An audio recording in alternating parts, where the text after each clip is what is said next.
I don't know about you guys, but I think Volume 6 of RWBY was the best volume that we've had since Volume 3. Not to say that Volumes 4 and 5 were bad in any way, I love them both, but they were just a little bit slower in comparison. Volume 6, however, started us off right with the giant fight on the train, getting us hyped for the season to come.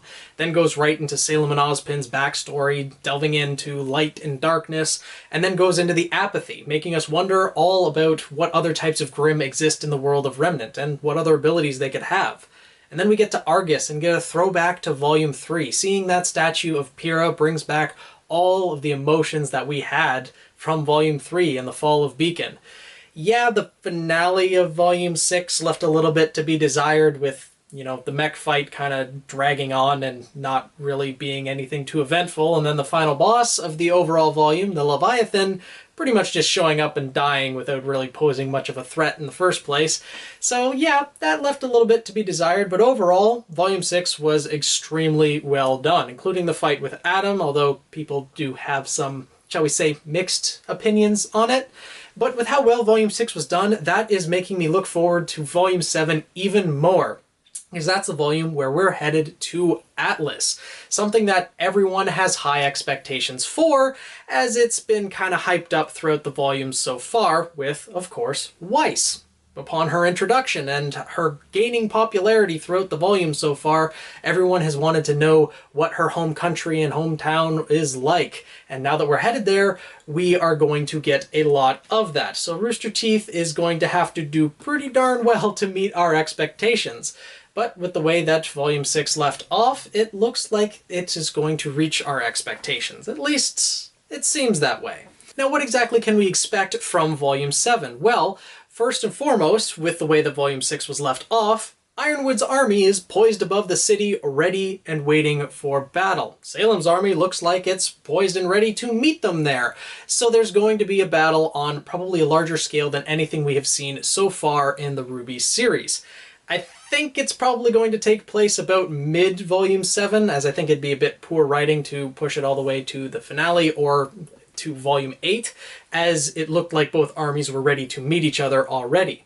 Now, I don't know if there's going to be a clear winner to this battle right away. It might be more of a skirmish, then Salem backs off to come back and finally finish Ironwood's army later on, maybe in Volume 8 at that point. But I think this battle will be the one to bring Salem out into the public eye and make it pretty much public knowledge that the Grimm have a master, as I think Salem's going to lead that army herself. Just the way she was positioned at the end of Volume 6 when we saw her raising her army, I think it'd be more sensible to have her actually there leading the Grimm on the battlefield rather than trying to control it from behind the scenes, as she'd be able to direct them right away.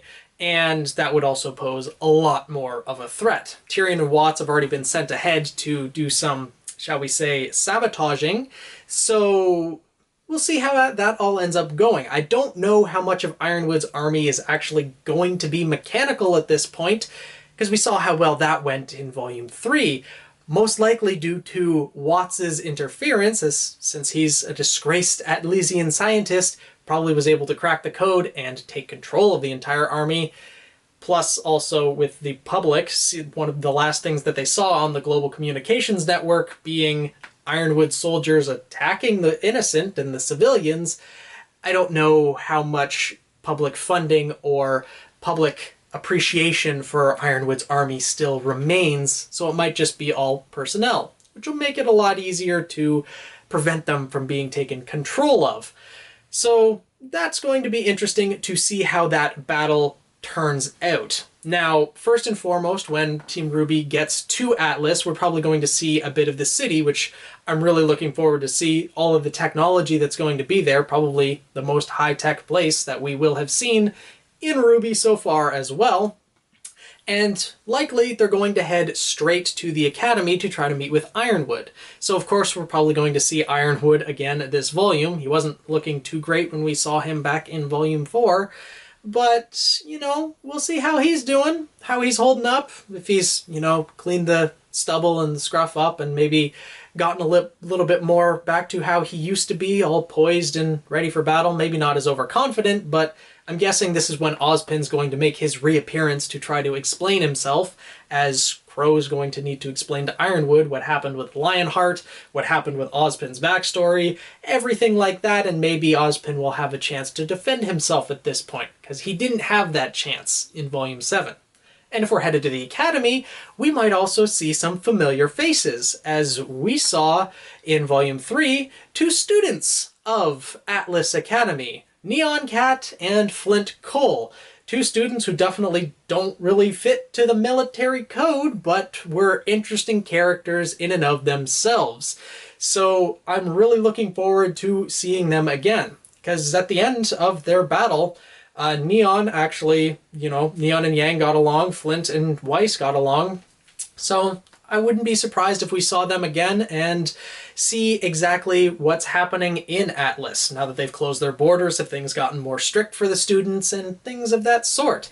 Not to mention, Neon's also a Faunus. We know how Faunus are generally treated in Atlas. The higher-ups, that 1% in their ivory towers, don't really look too kindly on the Faunus. And there's also a history of Faunus slavery that might not potentially be abolished in Atlas, especially now that we saw the scar on Adam's face, that since he's a fairly, or I should say he was a fairly young person, that happened within probably the last 2 decades that he got that scar from the Schnee Dust Company. So there might be the aspect of Faunus slavery there. With Blake going there, that's going to lead to some, shall we say, tough times ahead for them, as she's going to have to deal with that. And probably there might end up being a rescue effort into the dust mines to rescue the Faunus and free the Faunus, or at least make it more of equal rights in Atlas for the Faunus themselves. I'm sure Ironwood has probably been advocating for that for a long time, but the higher-ups of Atlas probably vie towards more Jacques Schnee, who doesn't look too kindly on the Faunus. And we'll see how all of that goes. I'm interested to see how the political setup is and what the actual standing is in society of who's standing top rung and who's lower on the rungs than that, and how people are treated. We can kind of guess already that the Faunus are unfortunately at the bottom, but we'll see. We'll just have to see. And I'm also interested to see the dust mines themselves. We might not actually get to see into the dust mines, as they are probably the ones, or where the smoke is coming from underneath the floating city itself, but hopefully, if it does delve into the Faunus politics and things like that, and if the Faunus treatment in Atlas, that we will get to see the inside of the mines, maybe in just a couple still images or something of that sort, of how the Faunus are treated and what their labor force is actually like. Hell, even in episode 1, when Blake met Weiss, she said, "Oh, you're the heiress of the Schnee Dust Company, who is known for their questionable labor practices." So yeah, that's kind of well known, at least in the White Fang or Faunus communities. And of course, the White Fang, I'm guessing, didn't really have much of a grip in Atlas, if any at all, because the border was probably pretty strict as to who entered and things like that. So yeah, we'll see how everything ends up going with that, but we can definitely expect that to be delved into. Again, I'm guessing in the first half of Volume 7, as the battle is probably going to take place. And I'm just guessing here at midway through, maybe 3/4 of the way through, as there'll need to be enough time allotted for that. Plus, it just makes sense with both armies already shown to be ready for battle. So we'll see how it all ends up playing out, but there's a lot that we have to look forward to. Now, the next thing we can expect is something that everyone is probably looking forward to the most in Atlas, and that is everyone's encounter with the Schnee family. All of Team RWBY is probably going to encounter Jacques Schnee, possibly Whitley Schnee, and likely, again, Winter Schnee, who seems to be a favorite among the fandom as well, especially now that Crow has joined the party. Seeing Winter and Crow finish out their fight that they started in Volume 3 would be something that I am really looking forward to. Not to mention all the Cold Murder shippers out there will be quite happy to see them interact yet again. But with them going to meet Ironwood at the beginning, whether they encounter him right away, whether they're stopped at the border and arrested for, you know, stealing an Elysian military ship, and then Ironwood having to come to them at that point, some way or another they're going to encounter Ironwood or Winter, as Winter is pretty much Ironwood's right-hand woman, as I think that was the way it was set up, but we'll see how it all goes. And they're going to encounter Winter Schnee. Winter will see Weiss. Weiss will be brought back to the family, potentially, or once Jacques Schnee is made aware of Weiss's reemergence in Atlas, he's going to go after her and try to lock her away yet again in the tallest room of the highest tower, or the highest room of the tallest tower, however it goes in the fairy tales. And, you know, if that's the way it goes, we all know that RWBY won't be very happy with her wifey being kidnapped and imprisoned like that, so she's going to have to go after that. Hopefully Whitley will get knocked down a peg or two, and Jacques Schnee will get knocked down a peg or 12, but we'll see how it ends up going. Don't think anyone's really going to like Whitley or Jacques that much. I do have some ideas on how they might meet each other and interact, but I might plan for a separate video, as recommended by someone down in the comments below, for the 1K subs appreciation video. So we'll see how that ends up going. But one person I do hope we meet this volume or next is Weiss's mother. She has been, well, she obviously is a big part of Weiss's past. We know that Jacques Schnee married into the family only to get the company, and so he pretty much toyed with Weiss's mother's heart and turned her to alcoholism. And that's not a very good thing, of course. But one thing I really want to see is Weiss get some genuine parental affection and love. That is something that I think she really needs, and if we can see Weiss have that interaction with her mother, I think that would be fantastic to see this volume, next volume, at some point throughout this series. At least overall, there's going to be some point where Jacques Schnee's probably going to be overthrown and Weiss put in charge of the company, if she even wants that, or Whitley's going to come around and maybe, you know, break away from his father's shadow, if there's hope for that happening. I know a lot of people really hate on Whitley, but we'll see how it all ends up going. I do hope that we see Weiss's mother in a positive light, at least. Not that something even darker than alcoholism happens to her, but we'll see how Rooster Teeth writes it.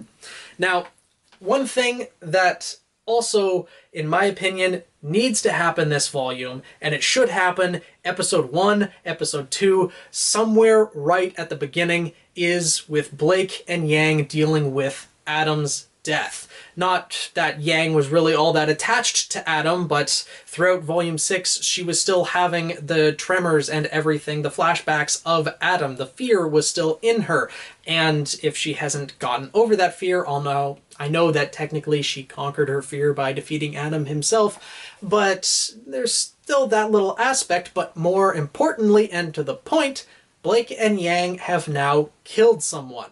This is something that they have never done in the past. They have never straight up killed another person, at least not in such a personal matter, by plunging blades into a person's chest and watching the life leave them.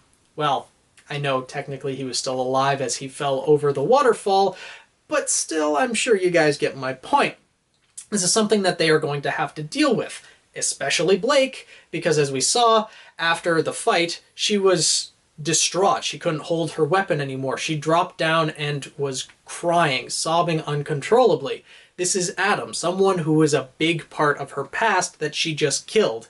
And then the next episode, she and Yang end up turning up to the fight without really anything different about them. I'm going to chalk that up to adrenaline. Hopefully Rooster Teeth will write in that there's some aspect of them that are going to have to deal with that fact that they did murder someone. We'll see how it goes. I'm going to give Rooster Teeth the benefit of the doubt. If it's not dealt with, that will be very poor writing, in my own opinion. Let me know what you guys think down in the comments below on all of this and what you guys expect for Volume 7. But there is a lot that we can expect. Now, I made a video previously about 2 weeks ago. Sorry I haven't posted in the past couple weeks. Things have been pretty crazy with school. But with Emerald and Mercury and their potential escape from Salem. I think that that is going to actually happen in Volume 7, with Emerald at the very least. She was very unhappy throughout Volume 6, with Cinder now not being there anymore, and she's probably going to leave Salem. If Salem does lead her army to Atlas to try to take out Ironwood's army, then, well, that's going to give the perfect opportunity for Emerald to leave. So I think that's probably going to happen. We'll see how Mercury and Hazel end up handling that. I think Mercury will eventually leave and go with Emerald, and Hazel might kind of let them leave, but we'll see how that all ends up turning out. Speaking of Hazel, though, he being one of Salem's admins, we also have Tyrion and Watts, and how exactly they're going to play a factor in all of this. Of course, Watts is going to be more of the saboteur in the entire fight, but Tyrion was sent to Atlas along with Watts, and I'm curious as to what his role is going to be. He doesn't really seem like more of the technical aspect or saboteur in that way, so is he going to be sent there to possibly assassinate Ironwood, or be just someone lurking in the shadows and taking out anyone who comes there, or foot soldiers or something of that sort?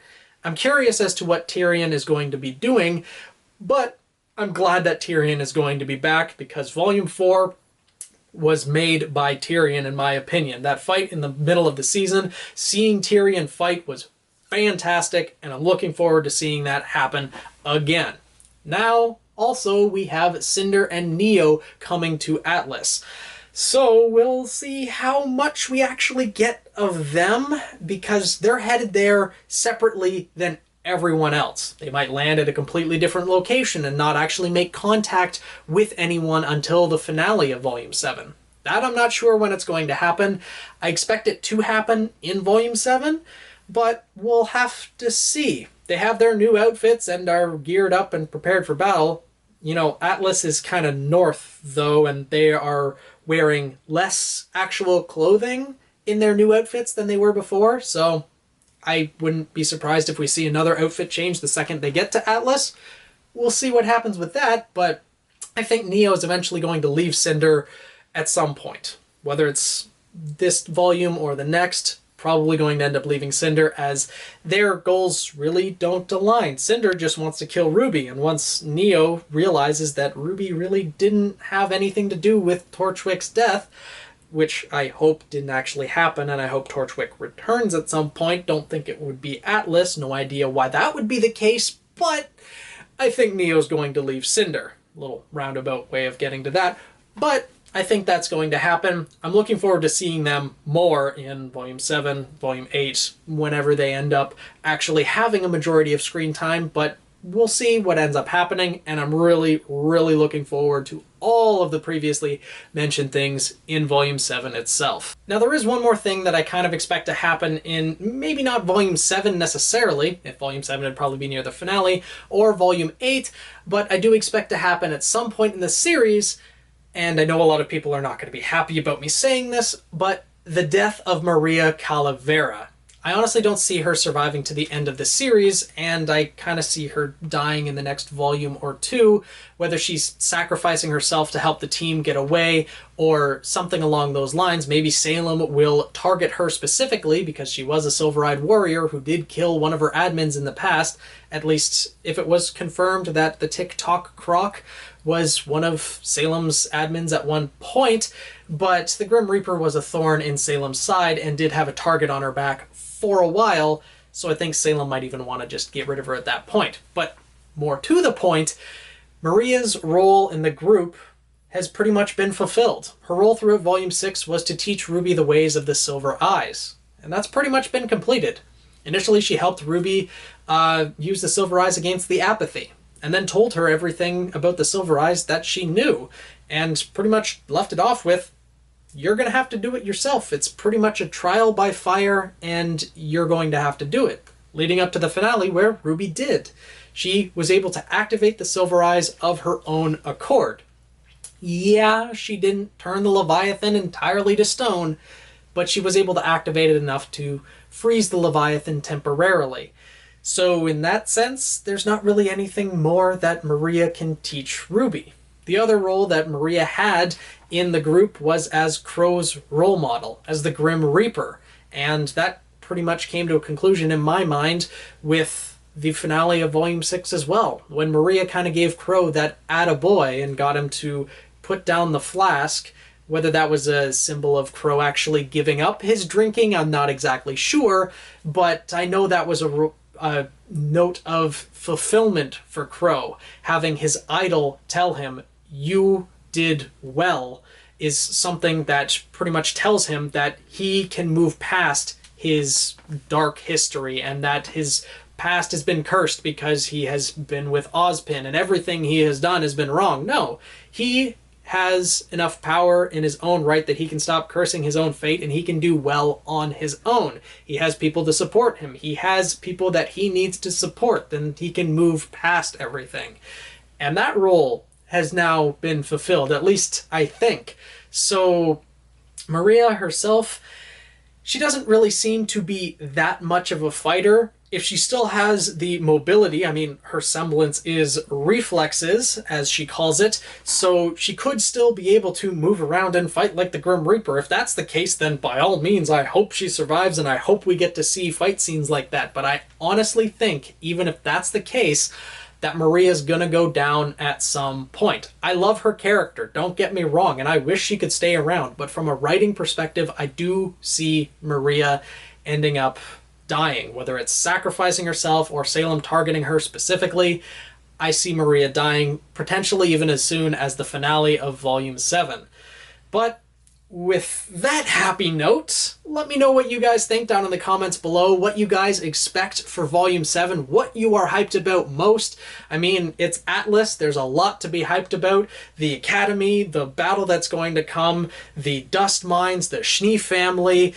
There's so much that we have to explore in Atlas that I'm looking forward to so much, and I'm really interested to see what all of you guys are looking forward to as well. Let me know down in the comments below. Again, sorry I've been absent for the past couple weeks. Things just got a little bit busy, but should be all back now, I hope, unless things get busy again. But no matter what, I'll always be coming back to make more videos for you guys, so hopefully you guys will continue to enjoy them as I put them out. Make sure to subscribe if you haven't. I hope you guys enjoyed this video, and I'll see you in the next one.